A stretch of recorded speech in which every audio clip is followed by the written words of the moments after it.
would ask, oh, what does your wife do? And I would say, oh, she stays at home with our kids. It's, oh, so she doesn't work. Oh, she works. Try it. I had a period of my job where I would travel about once a month, and not once while I was away did I have to even remotely think about whether my kids were being cared for at the utmost level. See, the thing about mental load is if you don't carry any of it, you don't even see it.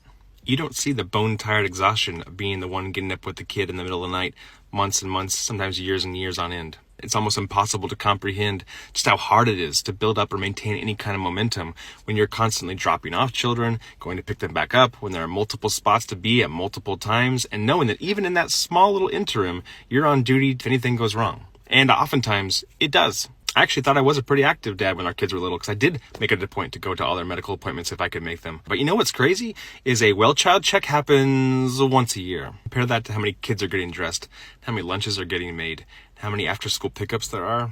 I helped with some of those things sometimes, but on the pie chart, let's just say it's going to be hard to find my color. Yes, I worked hard, but you want to know what?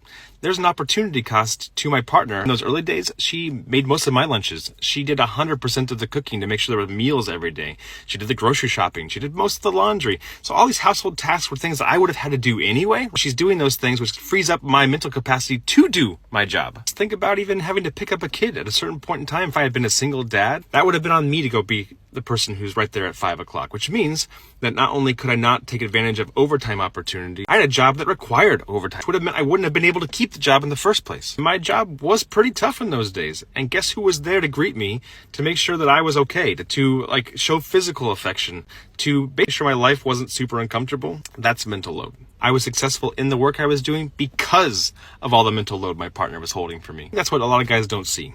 You're not doing this on your own, especially once kids are in the picture. You can't just put them in a separate category. That is your responsibility. And the fact that she carries that, you should be immensely grateful because it's the hardest job in the world. There needs to be an attitude in a partnership, in a marriage, where I am going to pick up the things I can pick up because we are in this together. Let alone this whole other piece that oftentimes a lot of us guys don't see, which is even today. My partner right now is volunteering at one of our kids' schools. That is an enormously valuable thing to help prop up and keep our community connected, to make sure that other kids in our community are feeling seen. We don't pay people like my partner to go lift up and prop up the community. But you know who values that? I do. And so should we all. Because if we're not taking care of our kids and we're not taking care of our communities, all the rest of this stuff is just going to crumble. And you know what? It is. We need some major policy overhauls. We need some major value checks. We are in danger.